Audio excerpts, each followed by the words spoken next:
terucap oleh Kapolsek, ini bukan ranah polisi. Siapapun nanti kalau tidak bisa peringatkan sini mundur, nanti kalau terjadi tawur, yang mati dikubur, yang membunuh dimasukkan penjara, yang sakit dimasukkan rumah sakit.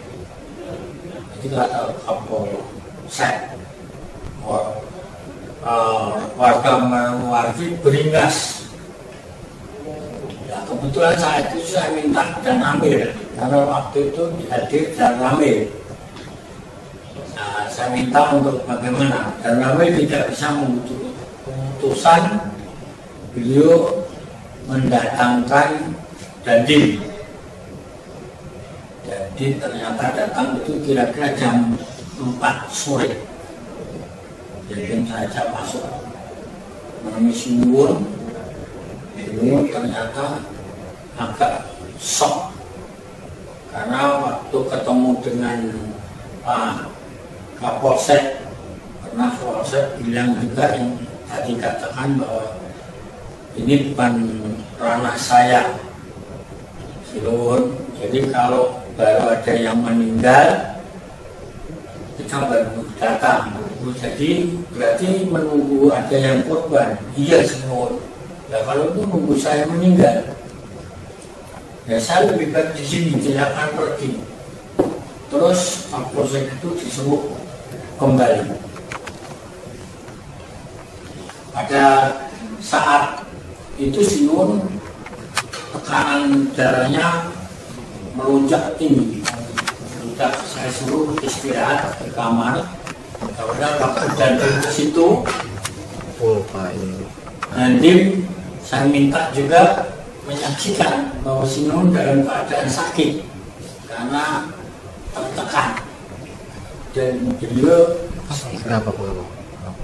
beliau saat itu merasa disandra, kemerdekaannya tidak terjamin karena semua kunci dikuasai oleh pihak Gustimu. Nah, malah putranya Kanjeng Mangkubumi datang mau melihat Sinun. Nah, kemudian saya suruh lihat, dan saya karena bapaknya pengen Sinun, pengen minta dokter untuk didatangkan, katanya akan dikawal. Kuncinya akan dimintakan kepada Gustimu. Sinun tidak mau, itu rumahku, ini rumah saya tidak mau untuk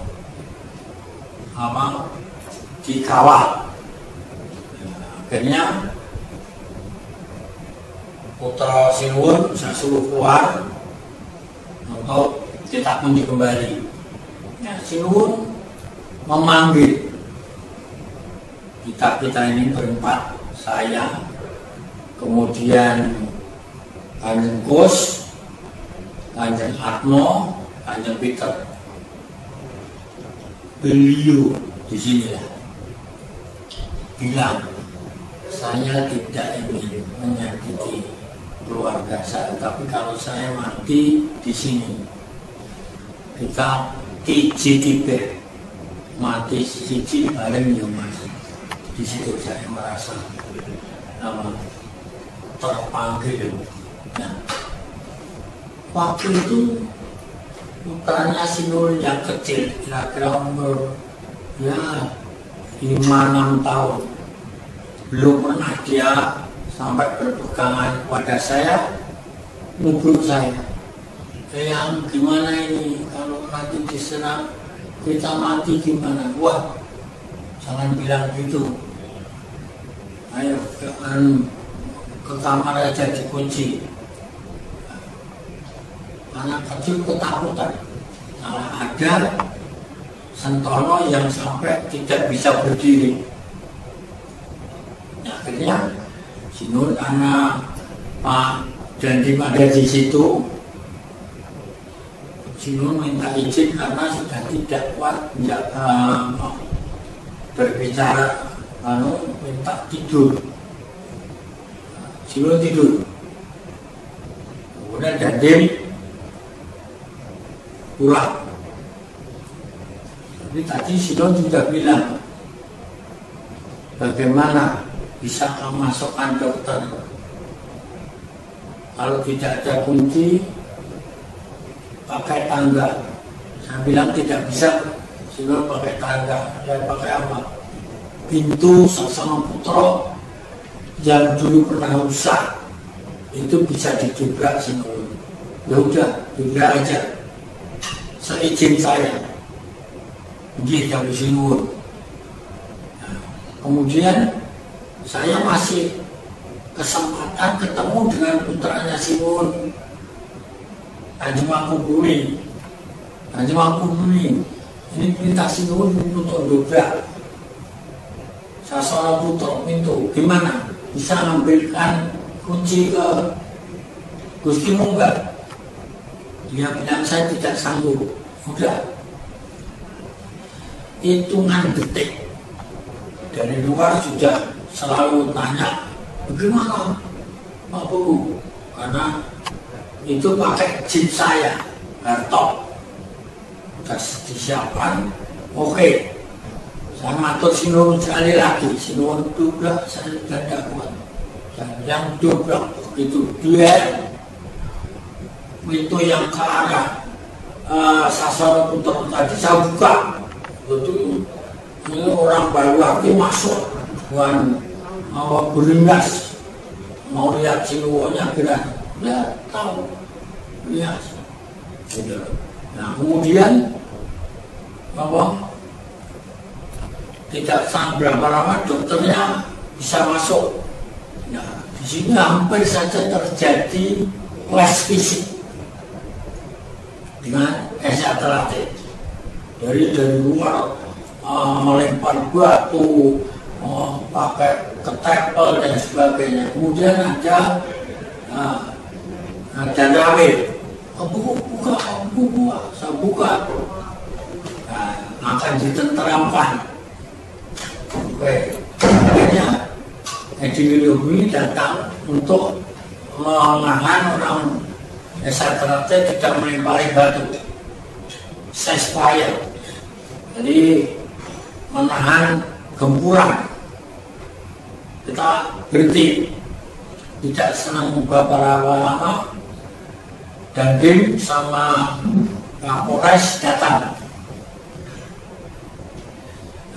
Saya juga bilang, tanah ini mau menyalahkan dia Sinuhun, tidak bisa.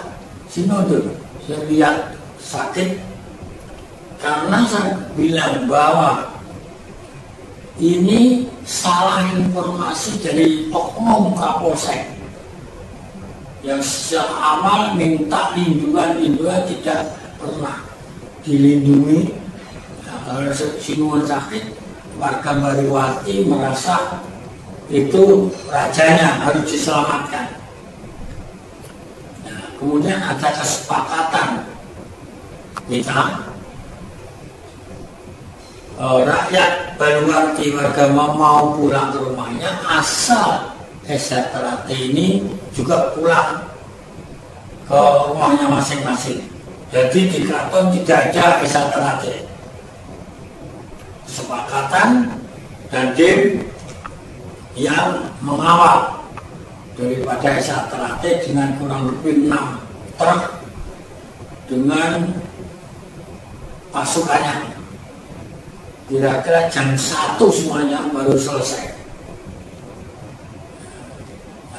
Ini sebetulnya dipicu juga pada waktu itu saya dapatin informasi bahwa Sinuhun yang masih dalam keadaan setengah disandra itu akan digempur, kemudian akan dipaksa untuk menandatangani. Jadi Sinuhun ini kalau bahasa aslinya akan dikudeta untuk menyerahkan kekuasaan.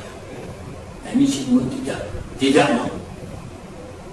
Lebih baik mati daripada harus menyerah untuk menyerahkan tahtanya. Inilah yang terjadi, akhirnya geger ini terjadi. Ini cerita yang sebenarnya, karena saya sejak awal, sejak pagi itu selalu dekat dengan Jinwoo, dan Jinwoo selama hampir 12 jam tidak mendapatkan suplai makanan. Ini, terima kasih. Wassalamualaikum warahmatullahi wabarakatuh. Pemirsa, perseteruan dua kubu Keraton Surakarta di Ningrat Solo, Jawa Tengah semakin memanas. Dua kubu yang mengatasnamakan warga Balurwati dan pendukung Dewan Adat saling adu fisik.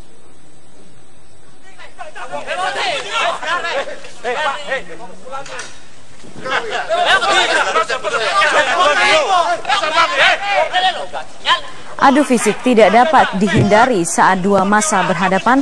Satu kelompok massa mengaku sebagai warga Balurwati atau sekitar keraton.